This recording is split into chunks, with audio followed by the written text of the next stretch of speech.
Hey everyone, welcome to this week's Big Fat Video Blog. First off, I apologize for not making so many videos recently. I have been really busy with work and the holidays and my mom being here. So it's been kind of it's been a little tough to, you know, get things done. But I thought one of the really cool things that I would do is, first off, I'm just letting you know I'm struggling with ideas for a little bit with these. um, so like one of the things that I was thinking of doing was like a taste test thing for some holiday stuff that I really love. But I'm wondering like about some other content. So I am always trying to think of new content to do, but if there is anything specific outside of belly play, because I get that a lot, and I have other videos for that, and my video isn't all about, playing with my gut. I try to do informative things too. My eyes are up here, not here or here. I'm kidding. Definitely let me know what you'd like to see in the future. So pretty much what I want to cover in this video is, topics that are relating to anxiety. I know for some reason, and this is just my experience of working within the gainer community, also the gamer community, but mostly the gainer community, is that there's a lot of folks out there that have anxiety, and some of it is due to environmental. So maybe your family members have caused you a lot of stress, and the anxiety is there because of your family or work uncertainty. I was born in 1984, and therefore I'm an early millennial, so I'm at the cusp there of Gen Y and millennial. And for me, there's always a lot of anxiety because of employment. For me, I'm always worried that if I lose my job, I'm going to be fucked, essentially. And I feel like a lot of people feel that way, and for me, there's also a sense of, if I lose my job, there's a sense of failure that drives my anxiety, which is never good. Like, you should never work and, lead and do your job as a result of being afraid of failure. And I'm getting better at that, but I realize that my anxiety plays twofold in me doing my day-to-day activities. So essentially what I just want to cover in this video is a little bit about my own anxiety / mental health history, and to share with you all, if you all are also anxiety sufferers, how you could potentially help make your anxiety more manageable. And then I want to wrap up the video by talking about panic attacks, and what I do to help get rid of them or make them more manageable. So I guess let's begin. So first thing is, I have had anxiety since I was 5 years old. I used to get these phantom stomach pains when I was 10, in the morning when I woke up for school, and nobody knew what they were. And I had tons of testing done, and I've seen therapists all throughout my entire life for my anxiety. And so my mom took me to my therapist at the time and had me looked at and had a bunch of tests done, on my stomach, on my heart. They did mental exams, and they're like, we don't know who your son, or we know who your son is. We don't know what is going on. And essentially what happened was they went away, and I don't know why they went away. They just went away. And the doctor concluded at that point that it must have just been because of anxiety. I had anxiety related to school, so there you have it. It's anxiety. So as I went on in life, I always was just naturally anxious, but I never was at the point where I was having panic attacks. I did have an incident in 2003 in which I freaked out and my mom had to take me to the hospital, and that resulted in me getting some much needed care because my doctor at the time wasn't providing really good care. And as a result of that, and this also ties into gaining as well, at the time that I had my little freak out moment, I knew that I wanted to be in a bigger body, but I didn't know why, or I didn't know why that was normal, or it was very weird for me because I didn't know if there was something like just wrong with me because I wanted to be a larger person, like if there was something in my brain that needed fixed. And I went through therapy for that, and I was, in therapy, and the doctors had concluded that, this is just a quirk of your personality. It's nothing that's like, a self-destructive behavior or disorder that was categorizable as a result of some sort of trauma. So the number one thing that people will ask me is like, "Oh, is gaining a mental disorder?" And it's not.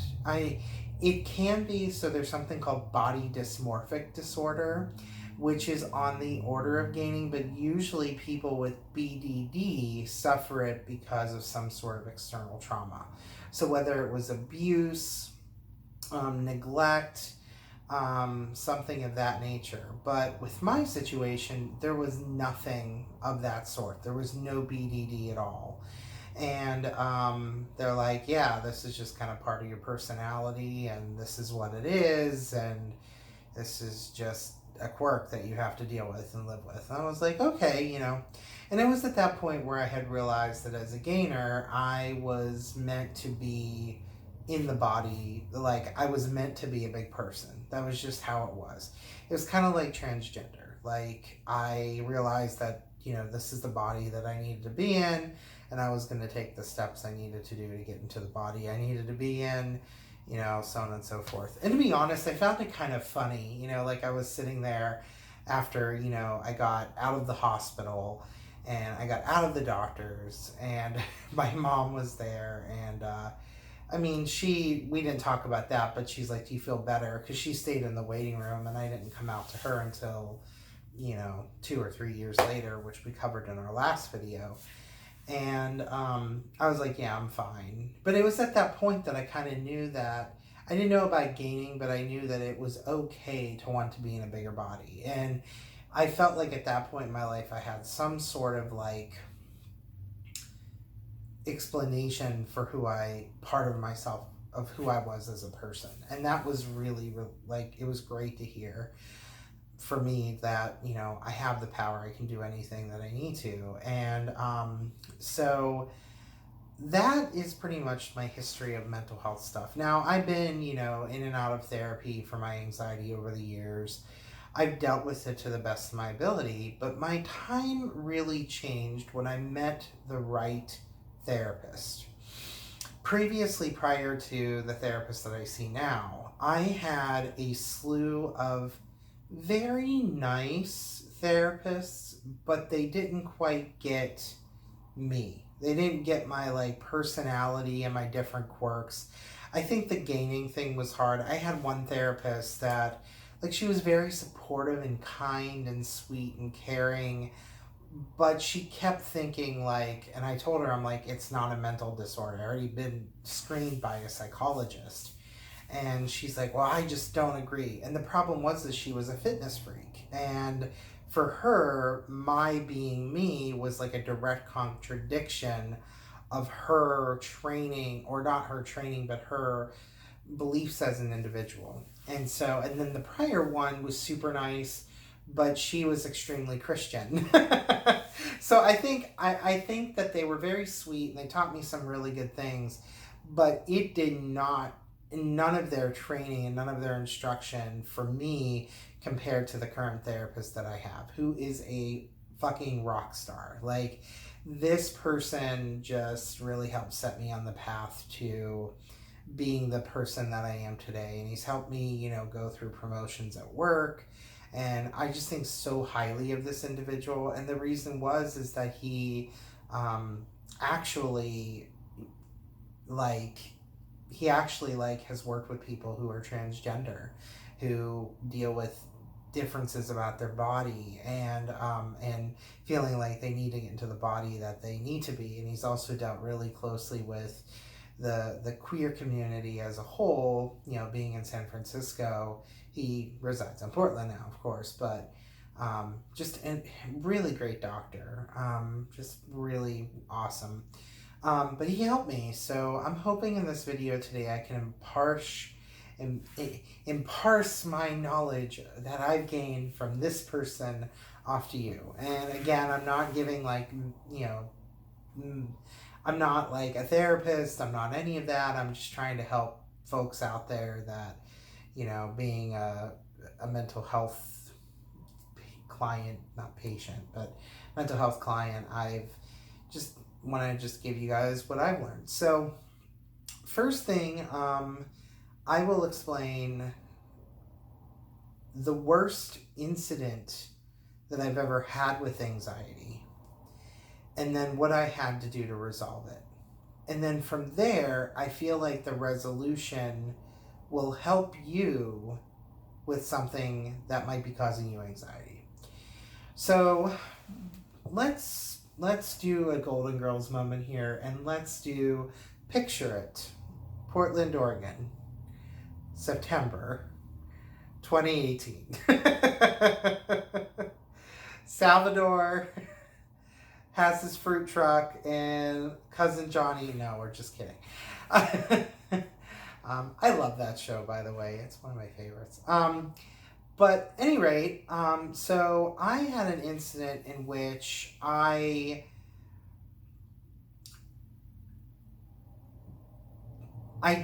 had something that caused me to have severe paranoia. It was a horrible event where my heart rate went up to 100. I'm going to say it was probably about 180, and my blood pressure shot up to about 150. I think it was like 184 over 122. And it was a substance, and I won't go into it that much on here, but essentially it just shot up really high, and it was a horrible experience. I had to basically get myself to basically get back to normal. I had to go into my room, put on some like house music, and just listen to house for the next like 2 or 3, you know, hours, and try to just get myself back down to a level where I was okay. But it was a terrifying experience. I was seeing double vision. I thought that I was dying. I thought I was going to have to go to the ER. Just really bad. And so finally what happened was, came out of it the next day. I was just really drained and tired. And then after that, I started to get very frequent panic attacks, like extremely frequent. Like I would get them like 4 to 5 times a week. And they would mainly start, I would come home from work, we would make dinner, I would sit down, and after I would eat dinner, I would have a panic attack. And there's a few times that I thought I was going to have to go to the ER. And they all had like similar symptoms. They all involved, you know, my heart pounding, you know. I actually thought that I was having a heart attack a few times. And I did go to the doctor, and those were proven that they weren't a heart attack. I actually had cardiac testing done, and I also had numerous EKGs done and chest x-rays, and they're like, your heart's fine, everything's okay, just keep taking your blood pressure medication. And as a result of that, I ended up having to go to the therapist and talk to him about this. Now, previously, I have always seen my therapist. I actually saw him pretty regularly up until like July or January of last year. And then I took like a 6-month break because I was fine. I was okay. I had gotten over the reason why I went to a therapist at the time. And that's the thing, when you have mental health things that you work with, there's a cycle. So you get to a point where, you don't really need a therapist, and then you might need them later on in the future. So I always tell people there's no cure to mental health things. You are just at different stages with it. And sometimes you're in remission and sometimes you're not. And right now I'm happy to say I'm pretty much in remission. But cutting back to September of last year, I had this event and I was caused so many different panic attacks for me. And I would get them from the weirdest thing. One time I was sitting in my office at work and I was training somebody on a computer system, and all of a sudden my heart rate shot up and I had to leave work early because I had to go to the doctor. And when I went to the doctor, they're like, yeah, your heart's fine, EKG is okay, you're okay, it's a panic attack. And at that point I just started crying. I was like, I need to know how to deal with these. These are actually disrupting my work.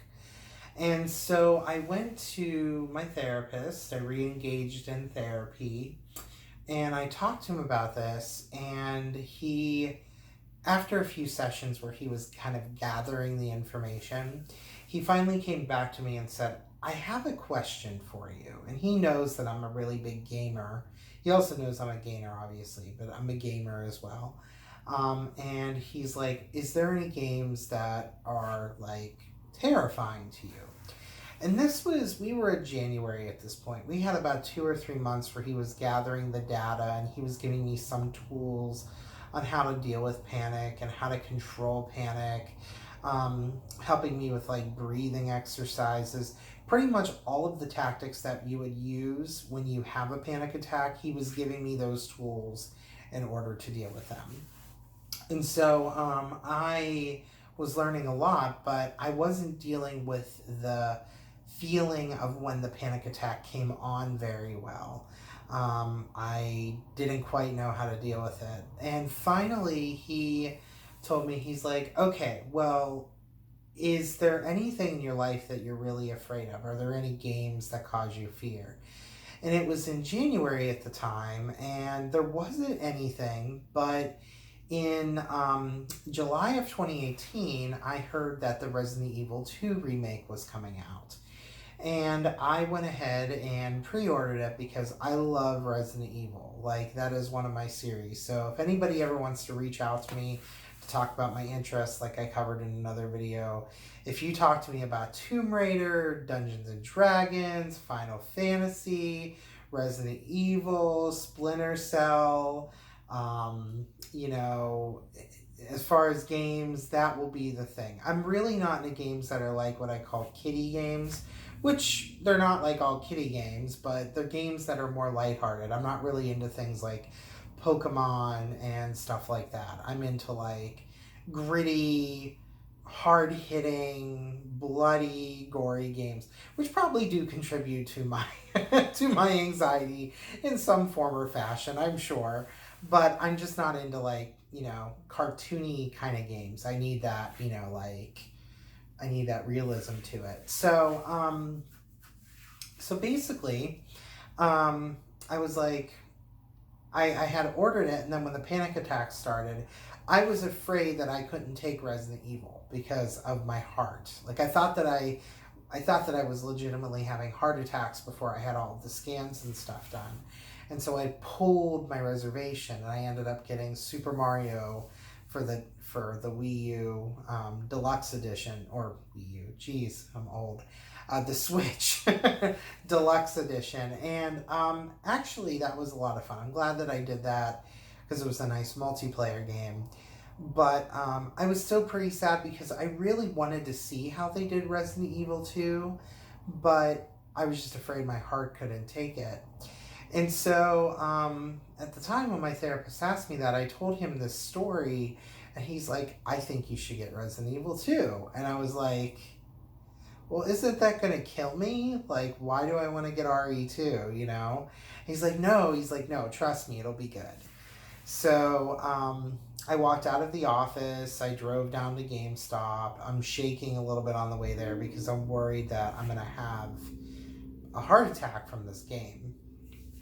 and got into GameStop, purchased the game. I was kind of shaking, came back and came back home, went into my living room, threw it on the coffee table, and it was there for a week. Didn't look at it, didn't touch it, didn't evaluate it, didn't read anything online about it. I tried to stay out of the forums and all that crap as much as I could. When, my friends were talking about it on Facebook and on Grommer and stuff, I didn't want to hear anything about it. I was very much about, I'm not going to hear about this game. And then finally, one weekend, I was bored out of my mind, and I saw it there, and I'm like, I'm going to do this. So I'm shaking a little bit and putting the disc in. It starts loading up. It installs all the crap that it needs to on the PlayStation. And then it starts, and I'm starting, I can already feel my heart rate, going up as we're playing it, as it's going on, and I'm going through the first parts of it. And it was hard. Playing that game was really hard, and I think it's because I hyped it up so much as being the creepiest thing that I ever was going to play. And I was worried that it was going to affect me in a horrible fashion. But whenever the first zombie was there in the gas station, I realized, I'm like, okay, I think I got this. I think I'm okay. And I think that very first thing was, that very first incident was my first foot, print on the road to beating my anxiety. Because I started to realize that even though I was going through the anxiety and the panic, that I could take control, that I could get the panic attack and say, okay, I'm not in control right now of what's going on, but in this scenario, I'm handling it okay. I'm killing the zombie, and I'm shaking and I'm having a panic attack from it. And then as the game went on, I just started to have fun with it. I was like, oh my God, this is so nostalgic, because I was a big fan of the original Resident Evil 2 back in 1998. And I played that so much when I was a kid. It was a great game. And I finally was like, okay, I got this. And then, spoiler alert for anybody that's played this game, but you probably should have at this point. It's been out by a year. In the game, you encounter this giant beast thing that's in a trench coat and it's black trench coat and a black hat, and his name is Mr. X, and it's terrifying. So in the original Resident Evil 2, Mr. X would pop out at various occasions by going into the room that you were in, because the original Resident Evil you walked on pre-rendered backgrounds, so backdrops, and so he would just come through the door and he chase you around the pre-rendered backdrop. But it wasn't to the point where it was in the remake. So in the remake, this guy can find you anywhere. He is really out to kill you. And the worst thing about it for somebody who's an anxiety sufferer is that if you're in a room, he could find you in that room at any time, but you can hear him coming.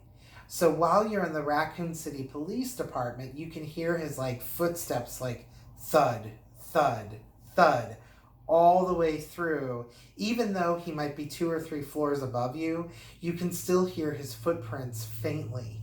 And that tells you where he's at. But for me, as an anxiety sufferer, which somebody that's dealing with suspense I was dealing with suspense in a very horrible fashion.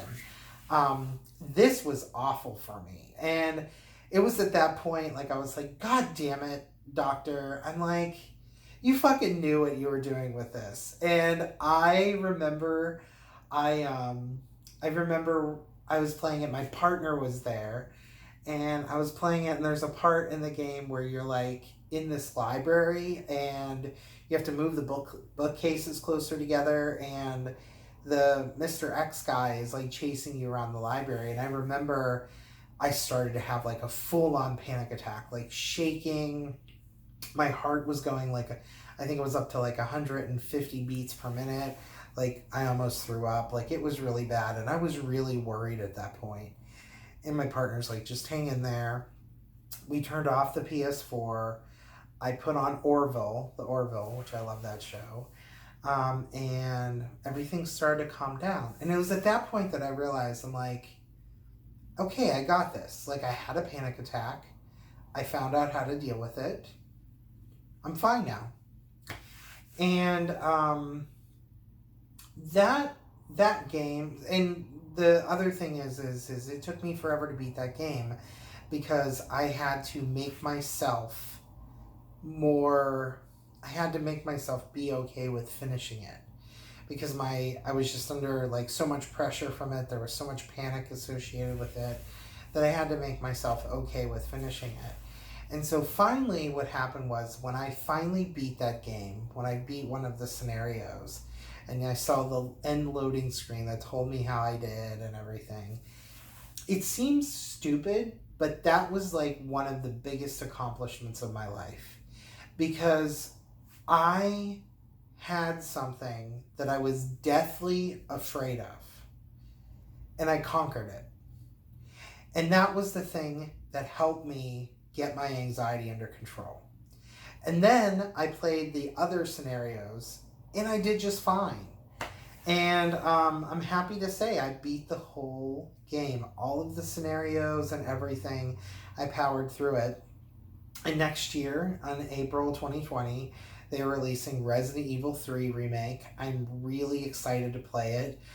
It's going to be pretty much like this one that I just played, but the Nemesis is going to be like chasing me around everywhere. So I'm sure it's going to be more panic-inducing, but now I know how to deal with them.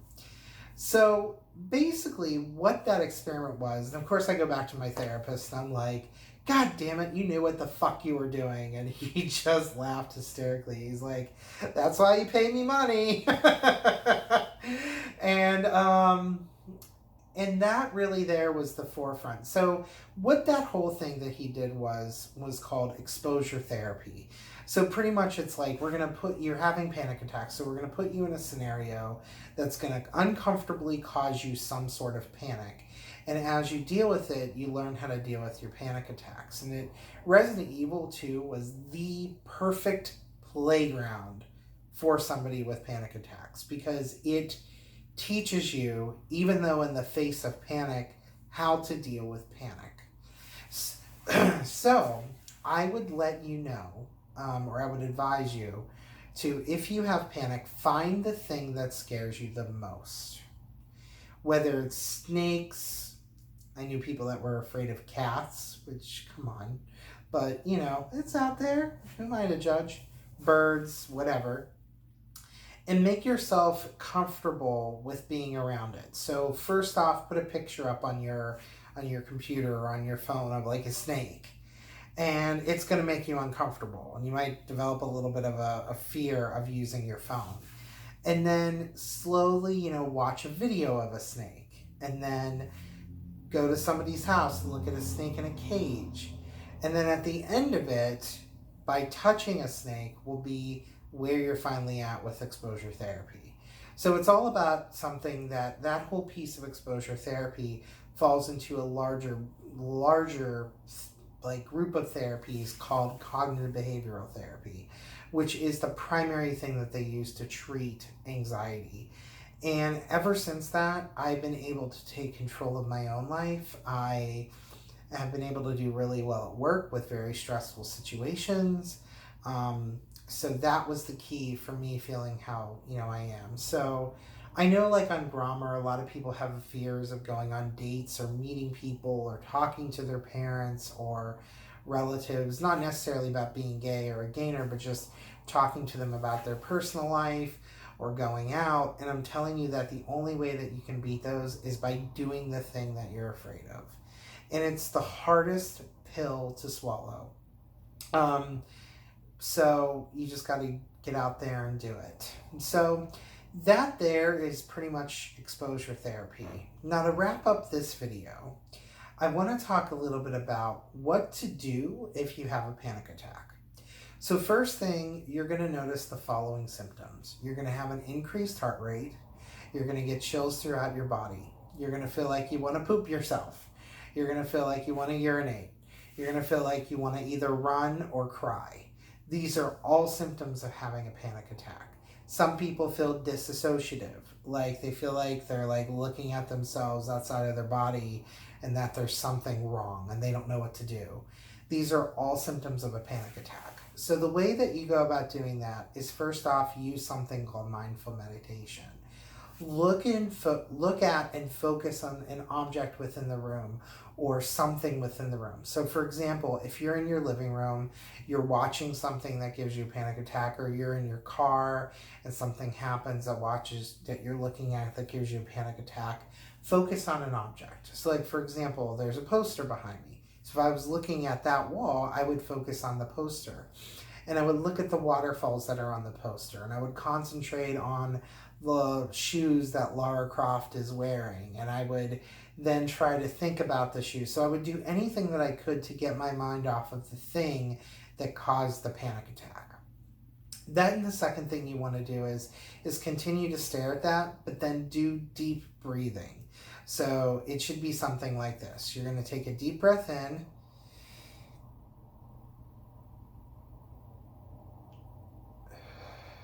And you want to hold the breath for about 3 to 5 seconds before you let it out. And then you want to keep doing that for about 30 to 40 seconds, actually up to a minute, to try to get yourself to calm down.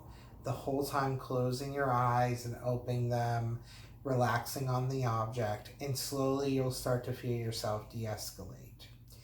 Then at that point, what you want to do is you want to get water, because at that point, your body has gone through a fight or flight scenario and your liquids have all been pushed out to the outsides of your body.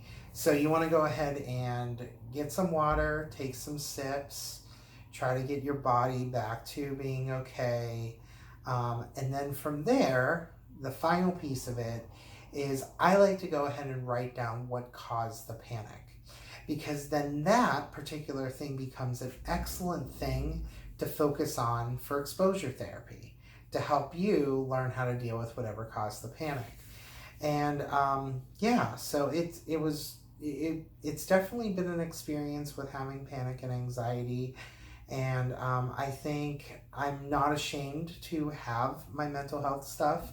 It's part of me as a person, and I think that anybody who deals and works with their mental health conditions, I think the world of you. I think that you just need to keep on going and keep doing a wonderful job and keep being you, and keep going forward. And if you're not, then you're not an awful person either. You just know that there's resources out there for you. So anyway, that's really it for this video. I just wanted to talk to you guys and let you know about some tips that might help control your holiday panic and anxiety, as we encounter our, Republican family members who might be complaining about Trump or immigrant.